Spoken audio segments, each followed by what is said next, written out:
ఇదే విధానంలో రాణి మార్గరితమ్మ గారి పండ వారి కొత్త దేశం స్కాట్లాండ్ కూడా పడింది.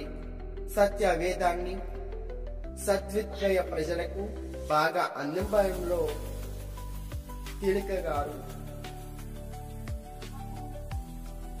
ఉత్తమ సంస్కృతి దాతృత్వ కార్యక్రమాలని ప్రజలకు అందేలా చేయగలిగారు.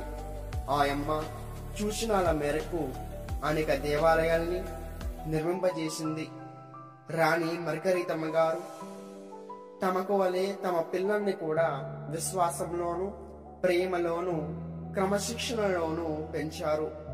రాబోయే రాజులు రాణిలకు ఆ పిల్లలలో తల్లి సుగుణాలైన పట్టుదల, ప్రార్థన, పేదల పట్ల ఆదరణ లక్షణాలు పెంపొందింపసాగాయి. తల్లి వారసత్వమైన ఆధ్యాత్మిక సంపదలు వారికి సమకూరాయి. ఆయమ్మ తమ పిల్లలకు ఒకనాడైనా పాప సంకీర్తనకు లొంగిపోనేయకుండా 1000 పర్యాయాలైనా మరణించాలి. అతి పవిత్ర త్రియేక దేవుణ్ణి గౌరవించి పూజించాలి. దేవుని తల్లి కన్య మరియమ్మ గారి పట్ల గౌరవ మర్యాదను ప్రదర్శించాలి. పేదల పట్ల ఆదరణ కలిగి దిక్కులేని వారి సంరక్షణకు వారి అవసరాలు తీర్చడానికి దాన ధర్మ స్వభావం ప్రదర్శించాలి. దుర్భాషణ